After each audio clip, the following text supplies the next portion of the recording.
نحمده ونستعينه ونستغفره ونعوذ بالله من شرور أنفسنا ومن سيئات أعمالنا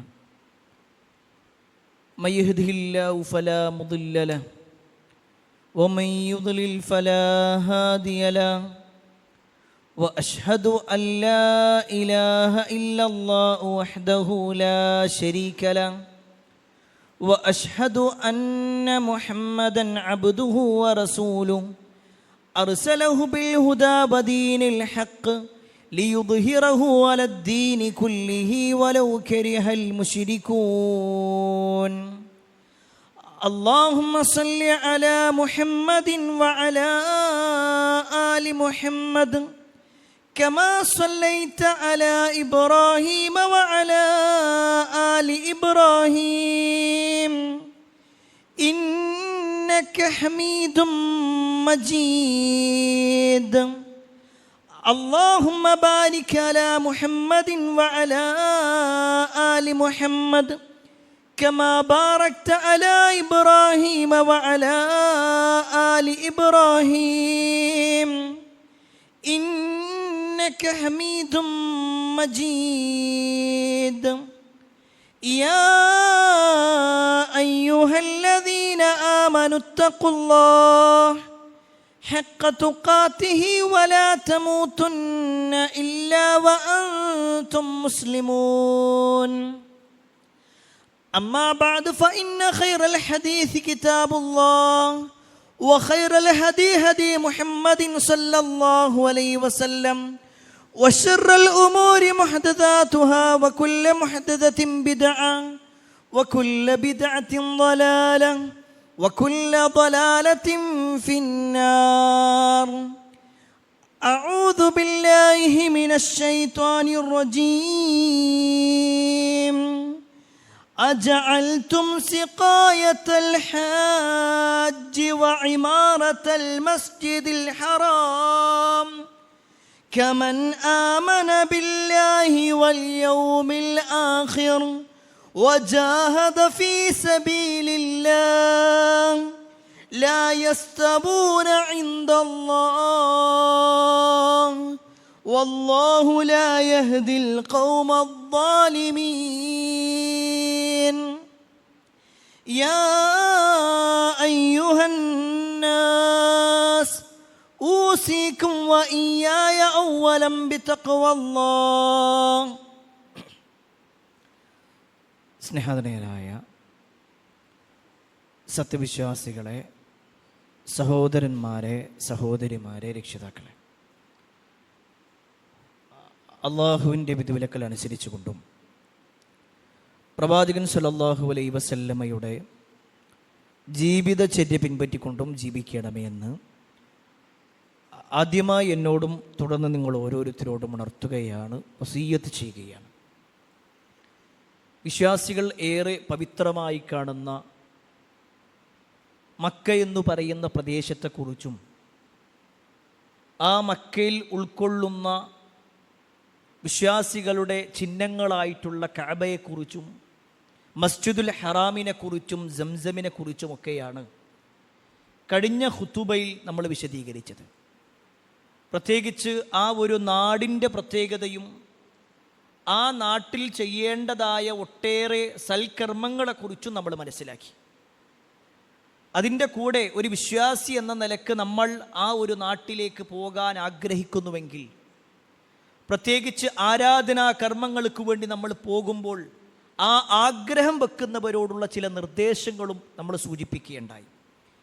എന്നാൽ പ്രിയപ്പെട്ടവരെ, ഈ ഒരു മക്ക രാജ്യത്തിനെ സംബന്ധിച്ചിടത്തോളം അവിടെയുള്ള ഹജ്ജും ഉംറയും മാത്രമല്ല, മറിച്ച് മറ്റുള്ള ചില പ്രവർത്തനങ്ങൾ കൂടി നമ്മുടെ മുൻഗാമികൾ വളരെ ഗൗരവത്തോടുകൂടി കണ്ടിട്ടുണ്ടായിരുന്നു.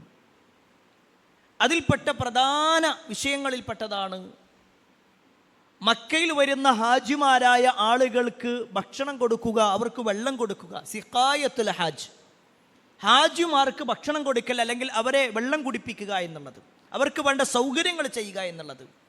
അതുപോലെ തന്നെ ഇമാറത്തുൽ മസ്ജിദുൽ ഹറാം, ആ മസ്ജിദുൽ ഹറമും അതിൽ ഉൾക്കൊള്ളുന്ന കഅബയുമൊക്കെ അതിൻ്റെ സേവകരായി അതിൻ്റെ കൈകാര്യകർത്താക്കളായി നിലകൊള്ളുക എന്നത് മുൻഗാമികൾ വലിയ പുണ്യമുള്ള കാര്യമായി കണ്ടിരുന്നു.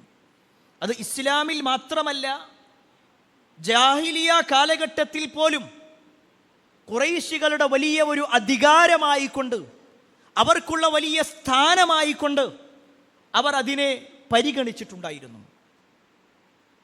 ഈ ഒരു വിഷയവുമായി ബന്ധപ്പെട്ടുകൊണ്ട് സ്വഹാബിമാർക്കിടയിൽ വലിയ ഒരു തർക്കമുണ്ടായി. ഇസ്ലാമിക ചരിത്രത്തിൽ നമുക്ക് കാണുവാൻ സാധിക്കും, പ്രവാചകൻ സല്ലല്ലാഹു അലൈഹി വസല്ലം മദീനയിൽ നിൽക്കുന്ന സമയം, ഒരു വെള്ളിയാഴ്ച ദിവസം നബി സല്ലല്ലാഹു അലൈഹി വസല്ലമയുടെ മിമ്പറിൻ്റെ അടുത്ത് വെച്ചിട്ട് സ്വഹാബിമാർക്കിടയിൽ ഒരു തർക്കമുണ്ടാകണം. ഈ ഹദീസ് റിപ്പോർട്ട് ചെയ്യുന്നത് നുഅ്മാൻ ഇബ്നു ബശീർ റളിയല്ലാഹു അൻഹുവാണ്. അദ്ദേഹം പറയാണ്, ഒരു ദിവസം, ഒരു വെള്ളിയാഴ്ച ദിവസം ആളുകൾ ഇങ്ങനെ ഇരുന്ന് സംസാരിച്ചുകൊണ്ടിരിക്കുകയാണ്. രാവിലെയാണ്, നല്ല രാവിലെയാണ്. ആ സമയത്ത് അവരുടെ കൂട്ടത്തിൽപ്പെട്ട ഒരാൾ പറഞ്ഞു, മാ ഉബാലി അൻ ലാ അഅമല അമലൻ ബഅദൽ ഇസ്ലാം ഇല്ലാ അൻ അഅമറൽ മസ്ജിദുൽ ഹറാം. ആദ്യം ഒരു വ്യക്തി പറയുന്നത്, മാ ഉബാലി അൻ ലാ അഅമല ബഅദൽ ഇസ്ലാം ഇല്ലാ അൻ അസ്ഖിയൽ ഹജ്ജ്. ഇസ്ലാം സ്വീകരിച്ചതിന് ശേഷം ഇസ്ലാമിലെ കർമ്മങ്ങളിൽ ഹാജിമാർക്ക് വെള്ളം കൊടുക്കുക എന്നതല്ലാത്ത മറ്റൊരു സൽക്കർമ്മവും ഞാൻ ഏറ്റവും ഹൈറായിട്ട് കാണുന്നില്ല. ഒരാൾ ഇസ്ലാം സ്വീകരിച്ചു കഴിഞ്ഞാൽ വലിയ ഒരു പുണ്യം ഏതാന്ന് ചോദിച്ചാൽ ഞാൻ മറുപടി പറയുക, അത് ഹാജിമാരായ ആളുകളെ പരിഗണിച്ച് അവർക്കുള്ള ഭക്ഷണവും വെള്ളമൊക്കെ കൊടുക്കലാണ് എന്ന് ഒരു വ്യക്തി പറഞ്ഞു. അപ്പോൾ വഖാലൽ ആഖർ, മറ്റൊരാൾ പറഞ്ഞു, മാ ഉബാലി അല്ലാ അമല അമലൻ ബഅദൽ ഇസ്ലാം ഇല്ലാ അൻ അഅമറൽ മസ്ജിദുൽ ഹറാം. എന്നാൽ ഞാൻ കാണുന്നത് എന്താണെന്നറിയോ, ഒരാൾ ഇസ്ലാം സ്വീകരിച്ചു കഴിഞ്ഞാൽ പിന്നെ ഏറ്റവും ഗൗരവപ്പെട്ട കാര്യം, ഏറ്റവും പുണ്യമുള്ള കാര്യം എന്ന് പറഞ്ഞാൽ മസ്ജിദുൽ ഹറാമിൻ്റെ കാര്യങ്ങളൊക്കെ നോക്കി നടത്തുക എന്നുള്ളതാണ്, അവിടുത്തെ സേവനം ചെയ്ത് നടക്കുക എന്നുള്ളതാണ്. അപ്പോൾ വേറൊരാൾ പറഞ്ഞു, വഖാലൽ ആഖർ, വേറൊരാൾ പറയാണ്, അൽ ജിഹാദു ഫീ സബീലില്ലാഹ് അഫ്ളലു മിമ്മാ ഖുൽതു. ഏയ്, നിങ്ങൾ പറഞ്ഞതിനേക്കാൾ ഏറ്റവും ഗൗരവപ്പെട്ട കാര്യം എന്താണെന്നറിയോ, ഏറ്റവും അഫ്ളലായിട്ടുള്ളത് അൽ ജിഹാദു ഫീ സബീലില്ലാഹ്, അള്ളാഹിൻ്റെ മാർഗത്തിൽ ജിഹാദ് ചെയ്യലാണ്, അള്ളാഹുവിൻ്റെ മാർഗത്തിൽ ധർമ്മസമരത്തിന് വേണ്ടി ഇറങ്ങലാണ്. ഈ ഒരു വാചകം ഒരു സ്വഹാബി പറഞ്ഞു. മൂന്നാളും മൂന്ന് അഭിപ്രായങ്ങൾ, സ്വാഭാവികമായും തർക്കമായി. ആ തർക്കം കുറച്ചുകൂടി ശബ്ദം കൂടി. ആ സമയത്താണ് ഉമർ ഇബ്നുൽ ഖത്താബ് റളിയല്ലാഹു അൻഹു അങ്ങോട്ട് വരുന്നത്. അവരിങ്ങനെ തർക്കിച്ചു കൊണ്ടിരിക്കുന്നത് കണ്ടപ്പോൾ ഉമർ റളിയല്ലാഹു അൻഹു ദേഷ്യം വന്നു. ഉമർ റളിയല്ലാഹു അൻഹു ഉണ്ടാക്കി, നബി സല്ലല്ലാഹു അലൈഹി വസല്ലമയുടെ പള്ളിയാണിത്, അനാവശ്യമായ തർക്കങ്ങളൊന്നും വേണ്ട, നിങ്ങൾക്കിടയിൽ എന്തെങ്കിലും തർക്കമുണ്ടോ പ്രവാചകൻ സല്ലല്ലാഹു അലൈഹി വസല്ലം ഇപ്പോൾ വരൂലേ, അപ്പം നബി സല്ലല്ലാഹു അലൈഹി വസല്ലമയോട് ചോദിച്ചാൽ പോരെ. അങ്ങനെ എല്ലാവരും ഉണ്ടായിരുന്നു. ചരിത്രത്തിൽ കാണാൻ പറ്റും, കുറച്ച് കഴിഞ്ഞ് റസൂലുള്ളാഹി സ്വല്ലല്ലാഹു അലൈഹി വസല്ലം വരികയാണ്.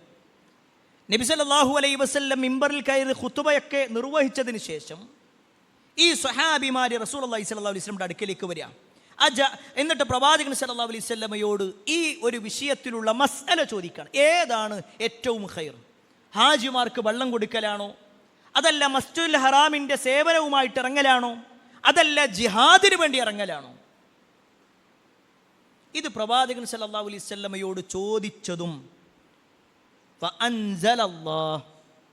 അല്ലാഹു സുബ്ഹാനഹു തആല വിശുദ്ധ ഖുർആനിൽ ആയത്തിറക്കി. നബി സല്ലല്ലാഹു അലൈഹി വസല്ലമയോട് ചോദിച്ചിട്ടുള്ളൂ, അതിനുള്ള മറുപടി കൊടുത്തത് അല്ലാഹുവാണ്.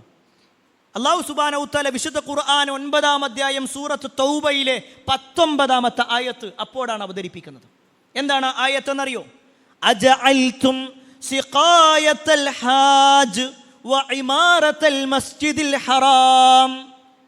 ഹാജിമാർക്ക് വെള്ളം കൊടുക്കുക എന്നതും മസ്ജിദുൽ ഹറാമിൻ്റെ സേവകന്മാരായി പ്രവർത്തിക്കുക എന്നതും നിങ്ങൾ കാണുകയാണോ? കമൻ ആമന ബില്ലാഹി വൽ യൗമിൽ ആഖിർ വജാഹദ ഫീ സബീലില്ലാഹ്. ഒരാൾ അല്ലാഹുവിൽ വിശ്വസിച്ചുകൊണ്ട്, പരലോകത്തിൽ വിശ്വസിച്ചുകൊണ്ട് അല്ലാഹുവിൻ്റെ മാർഗത്തിൽ ജിഹാദ് ചെയ്യുമ്പോൾ അതിനെയും ഇതിനെയും നിങ്ങൾ തുല്യമായി കാണുകയാണോ? ലാ യസ്തബൂന ഇൻദല്ലാഹ്. അതൊരിക്കലും അള്ളാന്റെ അടുക്കൽ തുല്യമല്ല, ഒരിക്കലും അള്ളാന്റെ അടുക്കൽ ഇത് തുല്യമാകൂല. ഒരാൾ ഹാജിമാർക്ക് വെള്ളം കൊടുക്കുന്നത് പുണ്യമല്ലേ? പുണ്യമാണ്. മസ്ജിദുൽ ഹറമിന്റെ സേവകരായി നിൽക്കുക എന്നത് പുണ്യമല്ലേ? പുണ്യമാണ്. പക്ഷേ അതും അള്ളാന്റെ മാർഗത്തിലുള്ള ജിഹാദും വെച്ച് നോക്കിക്കഴിഞ്ഞാൽ അത് അള്ളാന്റെ അടുക്കൽ ഏറ്റവും വലിയ സ്ഥാനം അള്ളാഹുവിൻ്റെ മാർഗത്തിലുള്ള ജിഹാദിനാണ്. എന്നിട്ട് അള്ളാഹു സുബ്ഹാനഹു വ തആല പറയാണ്, വല്ലാഹു ലാ യഹ്ദിൽ ഖൗമൽ ളാലിമീൻ, തീർച്ചയായും അക്രമകാരികളായ ആളുകൾക്ക് അള്ളാഹു ഹിദായത്ത് നൽകൂല. ഈ ഒരു വാചകം വന്നതും സ്വഹാബിമാരുടെ തർക്കം അവിടെ അവസാനിച്ചു. പക്ഷേ അവർക്കൊരു ബോധ്യപ്പെടലാണ്, ഹാജിമാർക്ക് വെള്ളം കൊടുക്കുന്നതിനേക്കാളും മസ്ജിദുൽ ഹറമിന്റെ സേവനം ചെയ്യുക എന്നതിനേക്കാളും വലിയ പുണ്യം അള്ളാഹുവിൻ്റെ മാർഗത്തിലുള്ള ജിഹാദിനുണ്ട്. ഏറ്റവും വലിയ പുണ്യമുള്ള കാര്യം അത് ജിഹാദ് ചെയ്യലാണ്. അത് റസൂലുള്ളാഹി സ്വല്ലല്ലാഹു അലൈഹി വസല്ലം വേറെയും ഹദീസുകളിൽ പറഞ്ഞു. നബി സല്ലല്ലാഹു അലൈഹി വസല്ലമയോട് ചോദിക്കപ്പെട്ടു, അയ്യുൽ അമാലി അഫ്ളൽ, അള്ളാഹുവിൻ്റെ റസൂലെ ഏറ്റവും അഫ്ളലായിട്ടുള്ള അമലേതാ, ഏറ്റവും ശ്രേഷ്ഠകരമായ പ്രവർത്തനമേതാ? ആ സമയത്ത് റസൂലുള്ളാഹി സ്വല്ലല്ലാഹു അലൈഹി വസല്ലം പറഞ്ഞു, ഈമാനും ബില്ലാഹി വ റസൂലി, അള്ളാഹുവിൽ വിശ്വസിക്കുക, അവൻ്റെ പ്രവാചകനിൽ വിശ്വസിക്കുക എന്നതാണ് ഏറ്റവും വലിയ കാര്യം. അപ്പോൾ ആ സ്വഹാബി ചോദിച്ചു, സുമ്മ മാദാ, പിന്നെ ഏതാണ്? അപ്പോൾ റസൂലുള്ളാഹി സ്വല്ലല്ലാഹു അലൈഹി വസല്ലം പറയാണ്, സുമ്മൽ ജിഹാദു ഫീ സബീലില്ലാഹ്, അള്ളാഹുവിൻ്റെ മാർഗത്തിൽ ജിഹാദ് ചെയ്യലാണ്, അള്ളാഹിൻ്റെ മാർഗത്തിൽ ധർമ്മസമരത്തിനു വേണ്ടി ഇറങ്ങലാണ്. വീണ്ടും ചോദിച്ചു, സുമ്മ മാദാ, പിന്നെ ഏതാ? ആ സമയത്ത് റസൂലുള്ളാഹി സ്വല്ലല്ലാഹു അലൈഹി വസല്ലം പറയാണ്, സുമ്മ ഹജ്ജുൻ മബ്റൂർ, പുണ്യകരമായ ഹജ്ജാണ്. ഒരു ഹജ്ജിന് ഇസ്ലാമിൽ വലിയ സ്ഥാനമുണ്ട്. ഹജ്ജിന് വേണ്ടി ലക്ഷങ്ങൾ മുടക്കിക്കൊണ്ടാണ് പലരും പോകുന്നത്. അല്ലാഹു സുബ്ഹാനഹു വ തആല ഈ പോകുന്ന ആളുകളുടെ എല്ലാ കർമ്മങ്ങളും സ്വീകരിക്കുമാറാവട്ടെ. നമ്മുടെ പരിചയത്തിലും നമ്മുടെ കുടുംബത്തിലുമൊക്കെ ഒരുപാട് ആളുകൾ യാത്ര ചോദിച്ചുകൊണ്ടേയിരിക്കുന്നു. അല്ലാഹു സുബ്ഹാനഹു വ തആല അവരുടെ എല്ലാ യാത്രകളും അവരുടെ പ്രവർത്തനങ്ങളുമെല്ലാം കബൂൽ ചെയ്യുമാറാവട്ടെ.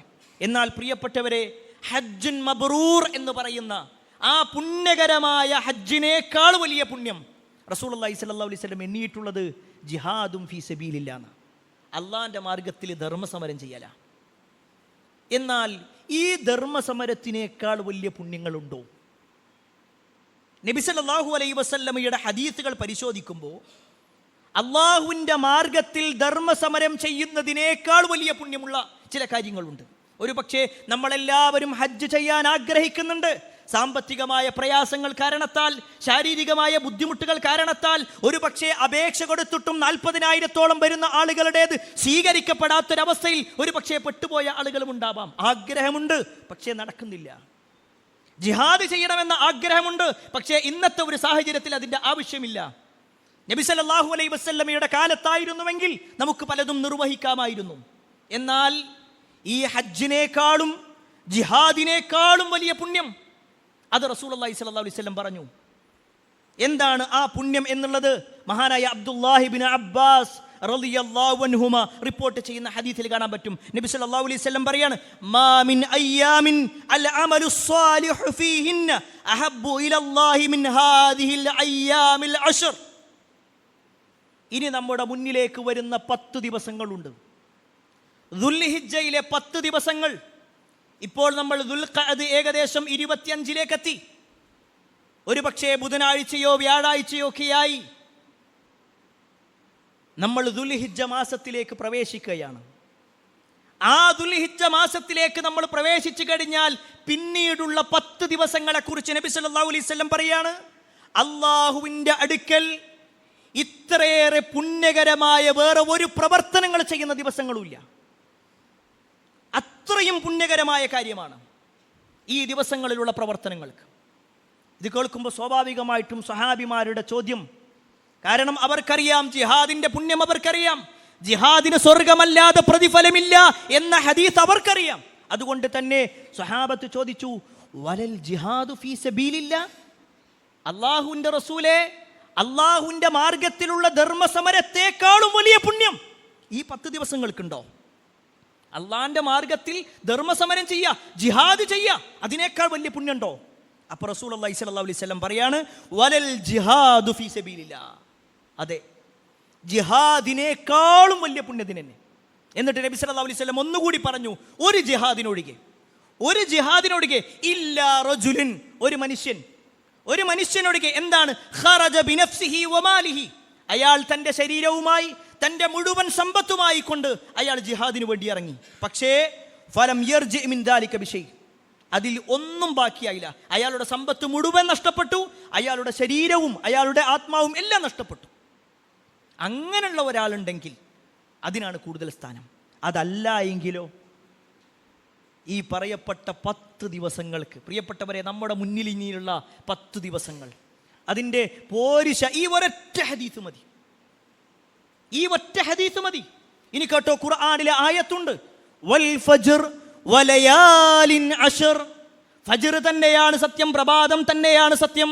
വലയാലിൻ അശ്ർ, 10 ദിനരാത്രങ്ങൾ അല്ലെങ്കിൽ 10 രാത്രികൾ തന്നെയാണ് സത്യം. ഇവിടെ ഏതാണ് ഈ 10 ദിവസങ്ങൾ? അൽ അശ്റു ദുൽഹിജ്ജ, ദുൽഹിജ്ജയിലെ മാസത്തെ ആദ്യത്തെ 10 ദിവസങ്ങൾ. അതുകൊണ്ട് തന്നെയാണ് മുൻഗാമികളോട് ചോദിക്കപ്പെട്ടിട്ടുണ്ട്, റമദാനിലെ അവസാനത്തെ 10 പ്രാധാന്യം ഉണ്ടല്ലോ അല്ലേ? റമദാനിൻ്റെ അവസാനത്തെ 10 നമ്മൾ കൊടുക്കുന്ന ഒരു പ്രാധാന്യമുണ്ട്. ആ റമദാനിലെ അവസാനത്തെ 10 പ്രാധാന്യം, അതല്ല ദുൽഹിജ്ജയിലെ ആദ്യത്തെ 10 പ്രാധാന്യം? അതിന് പണ്ഡിതന്മാർ കൊടുക്കുന്ന മറുപടി എന്താണെന്നറിയോ? രാത്രിയാണ് നിങ്ങൾ നോക്കുന്നതെങ്കിൽ, രാത്രിയുടെ പരിഗണനയാണ് നോക്കുന്നതെങ്കിൽ, റമദാനിൻ്റെ അവസാനത്തെ 10 രാത്രികൾക്കാണ് വലിയ പ്രാധാന്യം. ദുൽഹിജ്ജയിലെ മാസത്തിലെ ആദ്യത്തെ 10 രാത്രികളേക്കാൾ വലിയ പുണ്യം റമദാനിലെ അവസാനത്തെ 10 രാത്രികൾക്കാണ്. കാരണം ആ ദിവസത്തിലാണ് ലൈലത്തുൽ ഖദ്ർ ഉള്ളത്. ലൈലത്തുൽ ഖദ്രി ഖൈറും മിൻ അൽഫി ശഹർ, 1000 മാസത്തേക്കാൾ ശ്രേഷ്ഠതയുള്ള ആ ലൈലത്തുൽ ഖദ്ർ ഉള്ളത് റമദാനിന്റെ അവസാനത്തെ 10 രാത്രിയിലാണ്. അതുകൊണ്ട് റമദാനിലെ അവസാനത്തെ 10 രാത്രിക്കാണ് പുണ്യം. അവസാനിപ്പിച്ചിട്ടില്ല. ഇനി പകലുകളെ നോക്കിക്കഴിഞ്ഞാലോ, പകലുകളെ നോക്കിക്കഴിഞ്ഞാലോ റമദാനിലെ അവസാനത്തെ 10 പകലുകളേക്കാൾ പുണ്യം. ഇനി നമ്മുടെ മുന്നിലുള്ള 6 ദിവസം കഴിഞ്ഞാൽ വരാനിരിക്കുന്ന ദുൽഹിജ്ജ മാസത്തിലെ ആദ്യത്തെ 10 പകലുകൾ, എന്താണ് അതിൻ്റെ പ്രത്യേകത എന്നറിയോ? ആ ദിവസങ്ങളിൽ ദിക്റുകളുണ്ട്, ആ ദിവസങ്ങളിൽ സ്വലാത്തുകളുണ്ട്, ആ ദിവസങ്ങളിൽ നോമ്പുണ്ട്, ആ ദിവസങ്ങളിൽ ഉളുഹിയത്തുണ്ട്, ആ ദിവസങ്ങളിൽ റസൂലുള്ളാഹി സ്വല്ലല്ലാഹു അലൈഹി വസല്ലം പഠിപ്പിച്ച ഒട്ടേറെ കാര്യങ്ങൾ. എന്തിനേറെ, ലോക മുസ്ലിമീങ്ങൾ ഹജ്ജിന് വേണ്ടി പോകുന്ന ദിവസങ്ങളിൽ പ്രധാനപ്പെട്ട അറഫ ദിനവും അതുപോലെ തന്നെ യൗമുൻ നെഹ്റും ഒക്കെ നടക്കുന്നത് ആ 10 ദിവസങ്ങളുമായി ബന്ധപ്പെട്ടുകൊണ്ടാണ്. അത്രയും വലിയ പുണ്യം. അതുകൊണ്ട് പ്രിയപ്പെട്ടവരെ, നമ്മളെ സംബന്ധിച്ചിടത്തോളം ഇനിയുള്ള ദിവസങ്ങൾ എന്ന് പറഞ്ഞാൽ ഏറ്റവും ഒരു ഉത്സാഹത്തോടു കൂടി പരിശ്രമിക്കേണ്ട ദിവസങ്ങളാണ്. പ്രത്യേകിച്ച് പരിശുദ്ധ റമദാനിൽ അള്ളാഹുവിൻ്റെ അപാരമായ അനുഗ്രഹത്താൽ നമ്മൾ ഒരുപാട് നന്മകൾ ചെയ്തിട്ടുണ്ട്. അള്ളാഹു നമ്മിൽ നിന്നും സ്വീകരിക്കുമാറാവട്ടെ. നമ്മളെ സംബന്ധിച്ചിടത്തോളം റമദാനിൽ ഒട്ടേറെ പുണ്യങ്ങൾ. എന്നാൽ ഖേദകരമെന്ന് പറയട്ടെ, ആ ഒരു 1.5 മാസം കഴിഞ്ഞ് 2.5 മാസം കഴിയുമ്പോഴേക്കെന്നെ തുടങ്ങിവെച്ച പലതും നമ്മൾ നിർത്തിയിട്ടുണ്ട്.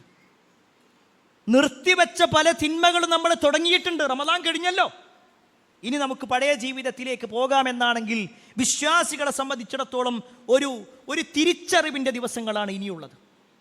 നമ്മുടെ റമദാൻ എന്തായിരുന്നു? നമുക്ക് സമാധാനിക്കാനുണ്ട്, നമ്മുടെ നന്മകളുണ്ട്. എങ്കിൽ ആ റമദാനിലൂടെ അവസാനിപ്പിക്കേണ്ടതല്ല പുണ്യങ്ങൾ.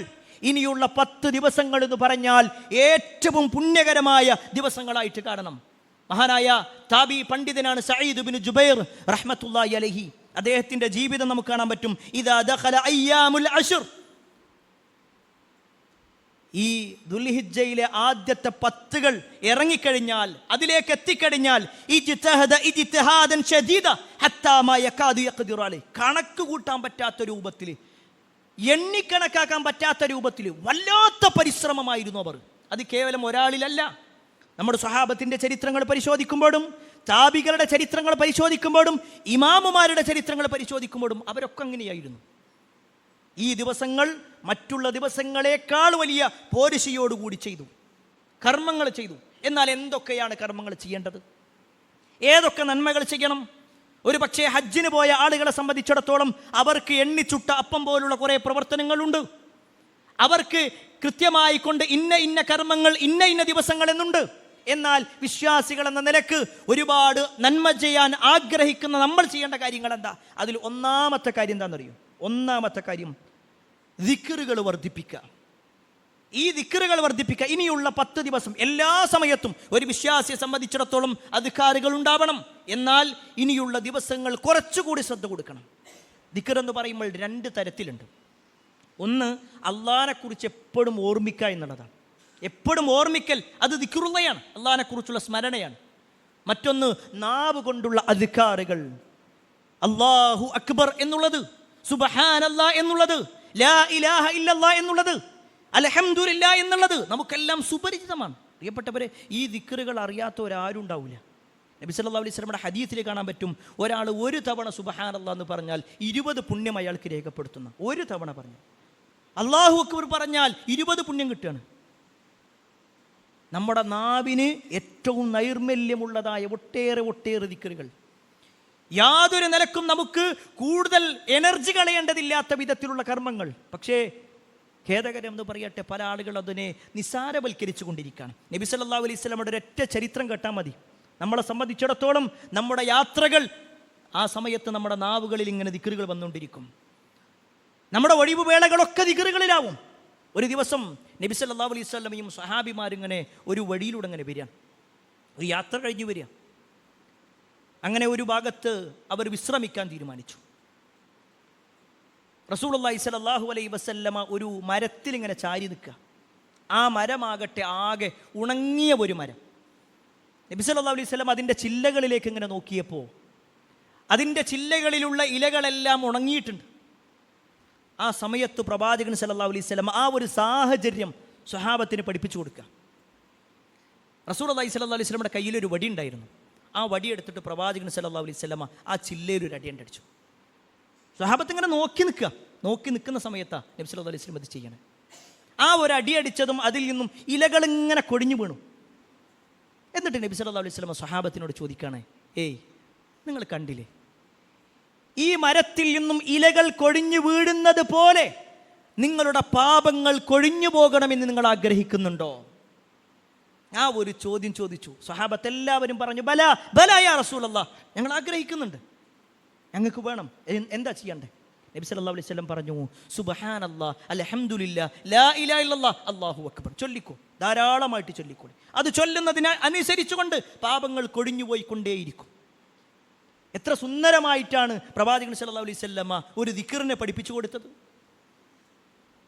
എങ്കിൽ പ്രിയപ്പെട്ടവരെ, നമ്മളെ സംബന്ധിച്ചിടത്തോളം ഒരുപാട് ദിക്റുകൾ ചൊല്ലാൻ ഇനിയുള്ള ദിവസങ്ങൾ നമ്മൾ പ്രത്യേകം സമയം കണ്ടെത്തേണ്ടതുണ്ട്. കാരണം റസൂലുള്ളാഹി സ്വല്ലല്ലാഹു അലൈഹി വസല്ലമയുടെ ഹദീസുകളിൽ തന്നെ കാണുവാൻ സാധിക്കും ഇതുമായി ബന്ധപ്പെട്ടുകൊണ്ടുള്ള വാചകങ്ങൾ. ഇനിയുള്ള ദിവസങ്ങൾ ധാരാളമായിക്കൊണ്ട് തക്ബീറും തഹ്ലീലും തഹ്ലീലും ഒക്കെ ചൊല്ലാൻ, തഹ്മീദും ഒക്കെ നിർവഹിക്കാൻ, തക്ബീർ ചൊല്ലാൻ ഒക്കെ റസൂലുള്ളാഹി സ്വല്ലല്ലാഹു അലൈഹി വസല്ലമ പഠിപ്പിച്ചതായിട്ട് കാണുവാൻ സാധിക്കും. അത് റസൂലുള്ളാഹി സ്വല്ലല്ലാഹു അലൈഹി വസല്ലം പറഞ്ഞതിൻ്റെ അടിസ്ഥാനത്തിൽ നമ്മുടെ മുൻഗാമികളായ സ്വഹാബിമാരും നിർവഹിച്ചു. ചരിത്രത്തിൽ കാണുവാൻ സാധിക്കും, ഉമർ ബിൻ ഖത്താബ് റളിയല്ലാഹു അൻഹു അവസാന 10 കഴിഞ്ഞാൽ, ദുൽഹിജ്ജയിലെ ആദ്യത്തെ 10 കഴിഞ്ഞാൽ അദ്ദേഹം നേരെ മിനയുടെ ഭാഗത്ത് വരും. ആളുകളൊക്കെ അവിടെ നിൽക്കുന്നുണ്ടാകും. പല ആളുകളും ഹജ്ജ് കർമ്മം ഉദ്ദേശിച്ചുകൊണ്ട് അപ്പോഴേ വന്നവരുണ്ടാകും, അല്ലാത്തവരും ഉണ്ടാവും. അവിടെ വെച്ചുകൊണ്ട് തന്നെ ഉമർ റളിയല്ലാഹു അൻഹു ഉറക്കെ വിളിക്കും, അല്ലാഹു അക്ബർ, അല്ലാഹു അക്ബർ, തക്ബീർ വിളിക്കുക ഉമർ റളിയല്ലാഹു അൻഹു. അത് കേട്ടിട്ട് ആളുകൾ ഇങ്ങനെ വിളിച്ചുകൊണ്ടേയിരിക്കും. ആ ഒരു ചരിത്രത്തിൻ്റെ ബാക്കി നമുക്ക് കാണാൻ സാധിക്കും. ഒരു തിരമാലങ്ങനെ അടിച്ചടിച്ചു വരുന്നത് പോലെ ഓരോരുത്തരും ചൊല്ലി അതിങ്ങനെ വലിയ ശബ്ദം മുഖരിതമാകുന്നൊരവസ്ഥ നമ്മുടെ മുൻഗാമികളുടെ ചരിത്രമാണ്. ഈ ഉമർ റളിയല്ലാഹു അൻഹുവിൻ്റെ മകനാണ് അബ്ദുല്ലാഹി ഇബ്നു ഉമർ. ചരിത്രത്തിൽ കാണുവാൻ സാധിക്കും, അബ്ദുല്ലാഹി ഇബ്നു ഉമർ റളിയല്ലാഹു അൻഹുവും അബൂ ഹുറൈറ റളിയല്ലാഹു അൻഹുവും ഈ ദുൽഹിജ്ജ മാസത്തിലെ ആദ്യത്തെ 10 ദിവസങ്ങൾ അവർ അങ്ങാടിയിലേക്ക് പോകും. അവർക്ക് വല്ലതും വാങ്ങാനോ വിൽക്കാനോ വേണ്ടിയല്ല പോകുന്നത്, മറിച്ച് അങ്ങാടിയിൽ ആളുകൾ കൂട്ടം കൂടി നിൽക്കുന്ന ഭാഗത്ത് വന്നിട്ട് അവർ തക്ബീർ കുറച്ച് വേഗത്തിൽ ചൊല്ലും, ഉറക്കെ ചൊല്ലും. എല്ലാവരെയും ഓർമ്മപ്പെടുത്തുക. ഈ പറഞ്ഞതിൻ്റെ അർത്ഥം നാടിൻ്റെ മുഴുവൻ മേഖലകളിലേക്കും നമ്മൾ ഇറങ്ങണമെന്നല്ല, ഒരു വർഗീയ പരാമർശങ്ങളിലേക്ക് എത്തിക്കണമെന്നല്ല. പക്ഷേ നമ്മുടെ വീട്ടിലെങ്കിലും, നമ്മൾ ഒറ്റയ്ക്കിരിക്കുന്ന സമയത്തെങ്കിലും, നമ്മുടെ മക്കളുടെ അടുക്കലെങ്കിലും, നമ്മുടെ കുടുംബത്തിൻ്റെ അടുക്കലെങ്കിലും ഈ തക്ബീറുകൾ നമ്മൾ ഓർമ്മപ്പെടുത്തി കൊടുക്കേണ്ടതുണ്ട്. കാരണം അതിന് വലിയ ഒരു പുണ്യമുണ്ട് എന്ന് നമ്മൾ മനസ്സിലാക്കുക. രണ്ടാമത്തെ വിഷയമാണ് നോമ്പ് നോക്കുക എന്നുള്ളത്. ദുൽഹിജ്ജ മാസത്തിലെ ആദ്യത്തെ 10 ദിവസങ്ങളില്ല, 9 ദിവസങ്ങൾ. 10ാമത്തെ ദിവസം എന്ന് പറഞ്ഞാൽ പെരുന്നാളിൻ്റെ അന്ന് നോമ്പെടുക്കുക എന്നുള്ളത് ഹറാമായ കാര്യമാണ്. എന്നാൽ ആദ്യത്തെ 9 ദിവസവും നോമ്പെടുക്കാമോ, അതല്ല 9ാമത്തെ ദിവസത്തിൽ മാത്രമാണോ നോമ്പെടുക്കേണ്ടത്? പണ്ഡിതന്മാർക്കിടയിൽ ചർച്ചയുണ്ട്. ആ വിഷയത്തിൽ വന്ന ഹദീസ് ഇപ്രകാരമാണ്, കാന റസൂലുള്ളാഹി സ്വല്ലല്ലാഹു അലൈഹി വസല്ലം യസൂമു തിസ്അ ദിൽഹിജ്ജ. പ്രവാചകൻ സ്വല്ലല്ലാഹു അലൈഹി വസല്ലമ ദുൽഹിജ്ജ 9 9 നോമ്പെടുത്തു. അത് 9 അതല്ല 9 എന്നാണോ? ആ വിഷയത്തിൽ പണ്ഡിതന്മാർക്കിടയിൽ ചർച്ചയുണ്ട്. ഭൂരിഭാഗം പണ്ഡിതന്മാരും പറഞ്ഞത് ആദ്യത്തെ 9 ദിവസവും ഒരാൾക്ക് വേണമെങ്കിൽ നോമ്പെടുക്കാം, നിർബന്ധമുള്ള കാര്യമല്ല, ആവശ്യമെങ്കിൽ അവന് നിർവഹിക്കാവുന്നതാണ് എന്ന നിലക്ക് പറഞ്ഞിട്ടുണ്ട്. പക്ഷേ ആ 9 അന്നുള്ളത് അത് കുറച്ച് പ്രാധാന്യമുള്ളതാണ്. ദുൽഹിജ്ജ 9 അന്ന് വലിയ പ്രാധാന്യമുണ്ട്. ഇൻഷാ അല്ലാഹ് അതുമായി ബന്ധപ്പെട്ടുകൊണ്ടുള്ള വിഷയങ്ങൾ അടുത്ത ഖുതുബയിൽ വിശദീകരിക്കാം. അതുപോലെ തന്നെ പ്രിയപ്പെട്ടവരെ, വളരെ പ്രധാനപ്പെട്ട ഒരു കാര്യം, അല്ലാഹു സുബ്ഹാനഹു വ തആല ഒരു കാര്യത്തിന് ഹുറുമത്ത് കൊടുക്കുമ്പോൾ ആ ഹുറുമത്തുള്ളതോടൊപ്പം തന്നെ അതിൽ മറ്റുള്ള ഹറാമുകൾ ചെയ്യുക എന്നുള്ളത് വലിയ കുറ്റകരമായ കാര്യമാണ്. സാധാരണ മാസങ്ങളിൽ തെറ്റ് ചെയ്യുന്നത് പോലെയല്ല റമദാൻ മാസത്തിൽ തെറ്റ് ചെയ്യുക എന്നുള്ളത്. റമദാനിൽ ഗൗരവം കൂടും, ശിക്ഷ കൂടും, അള്ളാഹുവിൻ്റെ അടുക്കൽ വലിയ പരീക്ഷണങ്ങൾ ഉണ്ടാകും. അള്ളാഹു നമ്മെ കാത്തിരക്ഷിക്കുമാറാവട്ടെ. എങ്കിൽ സാധാരണ വീട് പോലെയല്ല അള്ളാഹുവിൻ്റെ പള്ളിയെങ്കിൽ, സാധാരണ ദിവസങ്ങളെ പോലെയല്ല വെള്ളിയാഴ്ച ദിവസമെങ്കിൽ, സാധാരണ ദിവസങ്ങളെ പോലെയല്ല ദുൽഹിജ്ജ മാസത്തിലെ ആദ്യത്തെ 10 ദിവസങ്ങൾ. അവിടെ തെറ്റ് ചെയ്യുക എന്ന് പറഞ്ഞാൽ ഗൗരവം കൂടും. അല്ലാഹു സുബ്ഹാനഹു വ തആല എന്തിനാണോ ഹുറുമത്ത് കൊടുത്തിട്ടുള്ളത്, ആ ഹുറുമത്തുള്ള പവിത്രത കൊടുത്തിട്ടുള്ളതിനെ നമ്മൾ പവിത്രത കൽപ്പിക്കാതെ അതിനെ നിന്ദ്യമാക്കുന്ന അവസ്ഥയാണെങ്കിൽ, അതിന് പരിഗണന കൊടുക്കാത്ത അവസ്ഥയാണെങ്കിൽ അള്ളാഹുവിൻ്റെ അടുക്കൽ വലിയ കുറ്റമുണ്ട് എന്നതുകൂടി നമ്മൾ ഇതിലേക്ക് ചേർത്ത് മനസ്സിലാക്കേണ്ടതുണ്ട്. അതുകൊണ്ട് ഇനിയുള്ള ദിവസങ്ങൾ ഹറാമുകളിൽ നിന്ന് പൂർണ്ണമായി നമ്മൾ വിട്ടു നിൽക്കണം. പരമാവധി എന്നല്ല, പൂർണ്ണമായിട്ട് വിട്ടു നിൽക്കുക. കാരണം ആ ദിവസങ്ങൾ അള്ളാഹു ഹുറുമത്ത് നൽകിയതാണ്. റസൂലുള്ളാഹി സ്വല്ലല്ലാഹു അലൈഹി വസല്ലം പവിത്രത പറഞ്ഞതാണ്. സ്വഹാബിമാർ ധാരാളമായി നന്മകൾക്ക് വേണ്ടി മാറ്റിവെച്ചതാണെങ്കിൽ നമ്മൾ ബോധപൂർവമോ അല്ലാതെയോ തിന്മകളിലൂടെ അന്നേ ദിവസം പ്രത്യേകം ഏതെങ്കിലും ഹറാമിന് വേണ്ടി തയ്യാറെടുക്കുക, അതൊക്കെ വളരെ ഗൗരവപ്പെട്ട വിഷയമാണ്. അതുകൊണ്ട് തന്നെ തിന്മകളിൽ നിന്ന് പൂർണ്ണമായി വിട്ടു നിൽക്കുക എന്നുള്ളതും ആ ദിവസത്തിൻ്റെ പ്രത്യേകതയായി നമ്മുടെ മുൻഗാമികൾ എണ്ണിയിട്ടുണ്ട്. അതുകൊണ്ട് തന്നെ ഈ പറയപ്പെട്ട ഓരോ കാര്യങ്ങളും ജീവിതത്തിൻ്റെ മുഴുവൻ മേഖലകളിലും ശ്രദ്ധിച്ചും സൂക്ഷിച്ചും മുന്നോട്ട് കൊണ്ടുപോകാൻ പരിശ്രമിക്കുക. അതിന് അല്ലാഹു സുബ്ഹാനഹു വ തആല നമുക്കേവർക്കും തൗഫീഖ് നൽകുമാറാവട്ടെ. അൽഹംദുലില്ലാഹി റബ്ബിൽ ആലമീൻ വസ്സലാത്തു വസ്സലാമു അലാ റസൂലില്ലാഹ് വഅലാ ആലിഹി വഅസ്ഹാബിഹി അജ്മഈൻ അമ്മാ ബഅദ്. പ്രിയപ്പെട്ട സഹോദരങ്ങളെ, സത്യവിശ്വാസികളെ,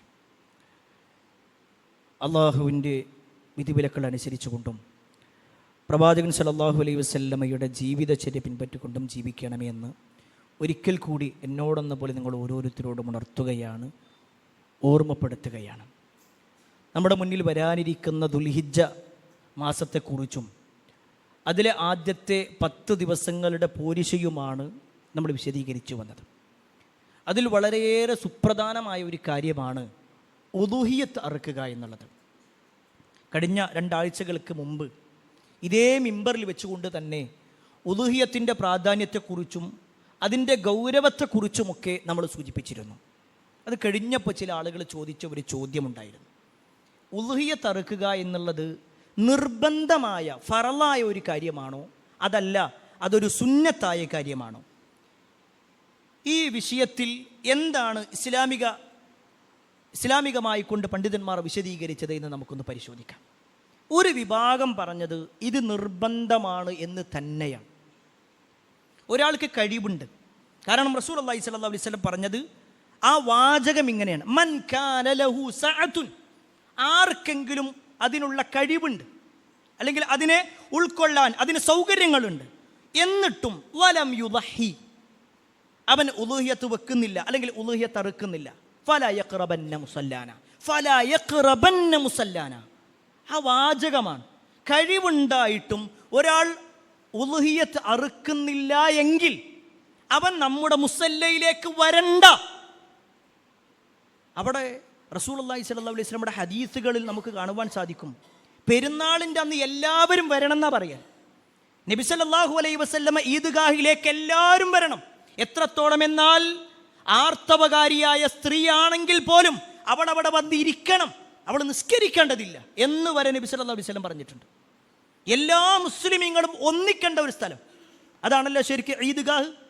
എങ്കിൽ ആ മുസല്ലയിലേക്ക് നിങ്ങൾ വരണ്ട എന്ന് റസൂലുള്ളാഹി സ്വല്ലല്ലാഹു അലൈഹി വസല്ലമ ചില ആളുകളുടെ വിഷയത്തിൽ പറഞ്ഞിട്ടുണ്ടെങ്കിൽ തീർച്ചയായും ഇത് നിർബന്ധമായ കാര്യമാണ് എന്നാണ് ഇമാം മാലിക്കിനെ പോലുള്ള, സുഫിയാനു സൗരിയെ പോലുള്ള, ഇമാം അബൂ ഹനീഫയെ പോലുള്ള, ഇബ്നു തൈമിയയെ പോലുള്ള ആളുകളൊക്കെ വിശദീകരിച്ചിട്ടുള്ളത്. ഇവരൊക്കെ പറയുന്നത് എന്താണെന്ന് വെച്ചാൽ ഇത് നിർബന്ധമാണ്. എന്നാൽ രണ്ടാമത്തെ അഭിപ്രായം എന്താണെന്ന് വെച്ചാൽ ഇതൊരു സുന്നത്തായ കാര്യമാണ്. അതിനുള്ള ഹദീസ് എന്താണെന്ന് വെച്ച് കഴിഞ്ഞാൽ മഹദിയായ ഉമ്മു സലമ റളിയല്ലാഹു അൻഹ റിപ്പോർട്ട് ചെയ്യുന്ന ഒരു ഹദീസാണ്. റസൂലുള്ളാഹി സ്വല്ലല്ലാഹു അലൈഹി വസല്ലം പറയാണ്, ഇദാ റഅയ്തും ഹിലാല ദിൽഹിജ്ജ, നിങ്ങൾ ദുൽഹിജ്ജയിലെ മാസം കണ്ടു കഴിഞ്ഞാൽ, വ അറാദ അഹദുക്കും അൻ യുദ്ഹിയ, നിങ്ങളുടെ കൂട്ടത്തിൽ ആരെങ്കിലും ഉളുഹിയത്ത് അറുക്കാൻ ഉദ്ദേശിക്കുന്നുവെങ്കിൽ ഫൽയുംസിക് അൻ ശഅരിഹി വ അദ്ഫാരിഹി, അവൻ എന്ത് ചെയ്യണം? അവൻ്റെ നഖവും മുടിയൊക്കെ പിടിച്ചു വെക്കണം. അഥവാ പിന്നെ മുടി മുറിക്കുവാനോ അല്ലെങ്കിൽ നഖം വെട്ടാനോ പാടില്ല. ഇവിടെ റസൂലുള്ളാഹി സ്വല്ലല്ലാഹു അലൈഹി വസല്ലം പ്രയോഗിച്ചത് ആരെങ്കിലും ഉദ്ദേശിക്കുന്നുവെങ്കിൽ എന്നുള്ള പ്രയോഗമാണ്. അതുകൊണ്ട് തന്നെ ഇത് സുന്നത്താണ്, അല്ലാതെ നിർബന്ധം എന്ന് പറയാൻ പറ്റൂല എന്ന് പറഞ്ഞ പണ്ഡിതന്മാരുമുണ്ട്. മഹാനായ അബൂബക്കർ സിദ്ദീഖ് റളിയല്ലാഹു അൻഹുവിനെ പോലുള്ള, ഉമർ ഇബ്നുൽ ഖത്താബ് റളിയല്ലാഹു അൻഹുവിനെ പോലുള്ള അങ്ങോട്ട് ഒരുപാട് പണ്ഡിതന്മാർ അതിനും പറഞ്ഞിട്ടുണ്ട്. പ്രിയപ്പെട്ടവരെ, ഈ രണ്ട് ഹദീസുകൾ നമ്മൾ മുന്നിൽ വെക്കുക. എന്നിട്ട് നമ്മൾ സ്വയം ഒന്ന് പരിശോധിക്കുക. ഇത് ഫറലാവട്ടെ സുന്നത്താവട്ടെ, നമ്മുടെ നേതാവാണല്ലോ മുഹമ്മദ് മുസ്തഫ സല്ലല്ലാഹു അലൈഹി വസല്ലം. ആ നബി സല്ലല്ലാഹു അലൈഹി വസല്ലമയുടെ ജീവിതത്തിൽ പ്രവാചകൻ സല്ലല്ലാഹു അലൈഹി വസല്ലം അനുഭവിച്ച ദാരിദ്ര്യത്തിൻ്റെ അങ്ങനത്തെ ഒരു ദാരിദ്ര്യം നമ്മുടെ ജീവിതത്തിൽ എന്തെങ്കിലും ഉണ്ടായിട്ടുണ്ടോ? റസൂലുള്ളാഹി സ്വല്ലല്ലാഹു അലൈഹി വസല്ലമയുടെ വീട്ടിൽ 3 ദിവസം തുടർച്ചയായി ഭക്ഷണം കഴിക്കാനില്ലാതായിട്ടുണ്ട് എന്ന് മഹദിയായ ആയിഷ റളിയല്ലാഹു അൻഹ പറയാം. അവരുടെ വിളക്കിലൊഴിക്കുന്ന ഒരു തരത്തിലുള്ള ഒരു എണ്ണയുണ്ട്. നമ്മുടെ നാട്ടിലുള്ള എണ്ണയല്ല, മറിച്ച് വേറെ ഒരു തരത്തിലുള്ള, അറബികൾ ഉപയോഗിക്കാറുള്ള ഒരു തരത്തിലുള്ള എണ്ണ. അതും റൊട്ടിയും കഴിക്കുക, അല്ലെങ്കിൽ പച്ചവെള്ളവും റൊട്ടിയും കഴിക്കുക, അതുപോലും കഴിക്കാനില്ലാത്ത ദിവസങ്ങളുണ്ടാവും.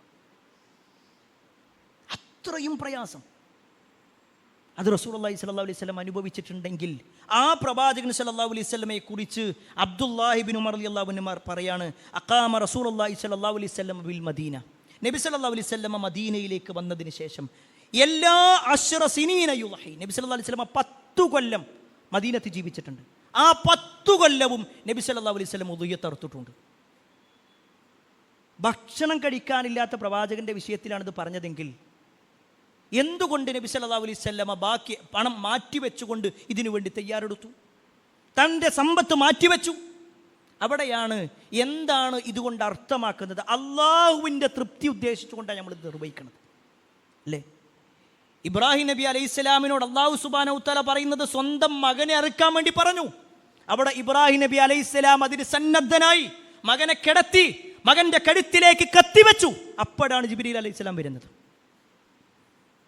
അത് ഇബ്രാഹിം നബി അലൈഹി സ്വലാമിനെ അള്ളാഹു പരീക്ഷിച്ചതായിരുന്നുവെങ്കിൽ അതേ വാചകമാണ് റസൂലുള്ളാഹി സ്വല്ലല്ലാഹു അലൈഹി വസല്ലമ നമ്മളോടും ബലിയുമായി ബന്ധപ്പെട്ടുകൊണ്ട് പറഞ്ഞിട്ടുള്ളതെങ്കിൽ, ഫസല്ലി ലിറബ്ബിക വൻഹർ എന്നുള്ള ആയത്തിൽ വൻഹർ, ആ നെഹർ എന്ന് പറഞ്ഞാൽ ബലിയാണെന്ന് വിശദീകരിച്ചിട്ടുണ്ടെങ്കിൽ,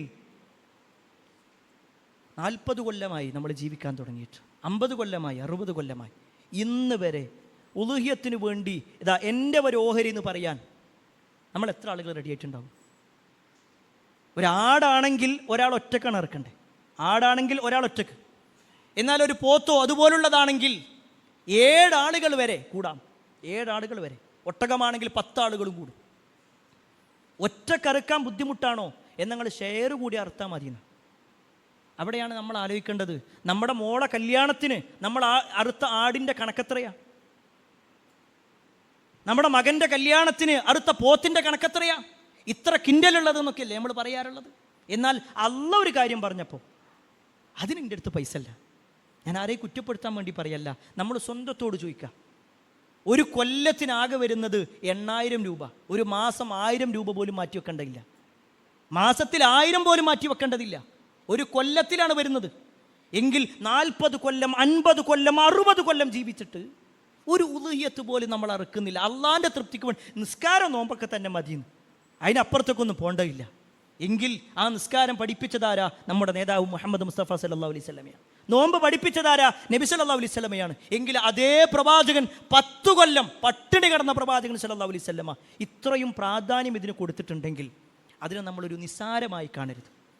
നമ്മുടെ കുട്ടിക്കൊരു അസുഖം വന്നാലേ ഒരു വർഷത്തിൽ നമ്മുടെ കുട്ടികൾക്ക് മാറ്റിവെക്കുന്ന പണത്തിൻ്റെ ചിലവൊന്ന് നോക്കിക്കാണ് നിങ്ങൾ. അത് റബ്ബ് നമുക്ക് നൽകിയതാ ആ മക്കളെ, അല്ലേ? അള്ള വിചാരിച്ചാൽ ദിവസങ്ങളോളം വെന്റിലേറ്ററിൽ നമ്മളെ മക്കളെ കിടത്താൻ കഴിയും. ഞാനൊരിക്കലും ആക്ഷേപിച്ചുകൊണ്ട് പറയല്ല, പക്ഷെ നമ്മൾ ആലോചിക്കുക, അള്ള വിചാരിച്ചാൽ ഒരുപാട് കാര്യങ്ങൾ നമ്മുടെ ജീവിതത്തിൽ പരീക്ഷണങ്ങളായി വരും.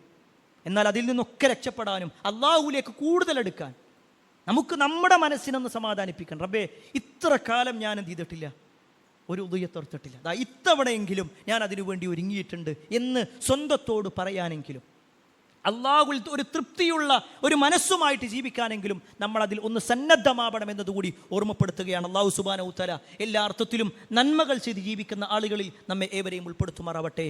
ഒരുപാട് ആളുകൾ പ്രാർത്ഥന കൊണ്ട് വസിയത്ത് നൽകിയിട്ടുണ്ട്. എല്ലാവരുടെയും പ്രാർത്ഥനകൾ അല്ലാഹു സ്വീകരിക്കുമാറാവട്ടെ. അല്ലാഹുമ്മ ഗഫിൽ മുഅ്മിനീന വൽ മുഅ്മിനാത്ത് വൽ മുസ്ലിമീന വൽ മുസ്ലിമാത്ത് അൽഹയാഹി മിൻഹും വൽ അംവാത്ത് ഇന്നക മുജീബു ദഅവാത് യാ ഖാദിൽ ഹജാത്ത്. അല്ലാഹുമ്മ അജിർനാ മിനൻ നാർ, അല്ലാഹുമ്മ അജിർനാ മിനൻ നാർ, അല്ലാഹുമ്മ അജിർനാ മിനൻ നാർ. റബ്ബനാ ആതിനാ ഫിദ് ദുനിയ ഹസന വഫിൽ ആഖിറതി ഹസനതൻ വഖിനാ അദാബൻ നാർ. ആമീൻ ആമീൻ ബിറഹ്മതിക യാ അർഹമർ റഹീമീൻ വൽഹംദുലില്ലാഹി റബ്ബിൽ ആലമീൻ. അറിവിന്റെ ലോകത്തേക്ക് പുതിയ വാതായനങ്ങൾ തുറന്ന് ജമീൽ ഓൺലൈൻ ലൈബ്രറി ആപ്പ് നിങ്ങളിലേക്ക്. വായനയുടെ വിസ്മയ ലോകം ഇനി താങ്കളുടെ മൊബൈൽ ഫോണിൽ ലഭ്യം. ജമീൽ ഓൺലൈൻ ലൈബ്രറി മൊബൈൽ ആപ്ലിക്കേഷനിലെ പ്രത്യേകം തയ്യാറാക്കിയ ഡോക്യുമെന്റ് സെക്ഷൻ താങ്കളുടെ ഒഴിവു സമയങ്ങളെ ഏറെ വിജ്ഞാനപ്രദമാക്കും. വിവിധ വിഷയങ്ങളിലുള്ള പുസ്തകങ്ങൾ, ലഘുലേഖകൾ, വീഡിയോ തുടങ്ങി വായനയ്ക്ക് മാറ്റുകൂട്ടുന്ന അനേക വിഭവങ്ങളുമായി ജമീൽ ആപ്പ്. വായനയ്ക്ക് പുറമെ ഇഷ്ടാനുസരണം ഡൗൺലോഡ് ചെയ്യാനും മറ്റുള്ളവർക്ക് ഷെയർ ചെയ്യാനും ജമീൽ ആപ്പിൽ പ്രത്യേക സംവിധാനം. വേഗമാകട്ടെ. ജമീൽ ആപ്പ് ആൻഡ്രോയിഡ് മൊബൈലുകളിൽ പ്ലേ സ്റ്റോറിൽ നിന്നും ആപ്പിൾ മൊബൈലുകളിൽ ആപ്പ് സ്റ്റോറിൽ നിന്നും സൗജന്യമായി ഡൗൺലോഡ് ചെയ്യാം. ഇനി ജമീൽ നിങ്ങളുടെ ജീവിതത്തിലും ആത്മമിത്രമാകട്ടെ. Jameel The Soulmate.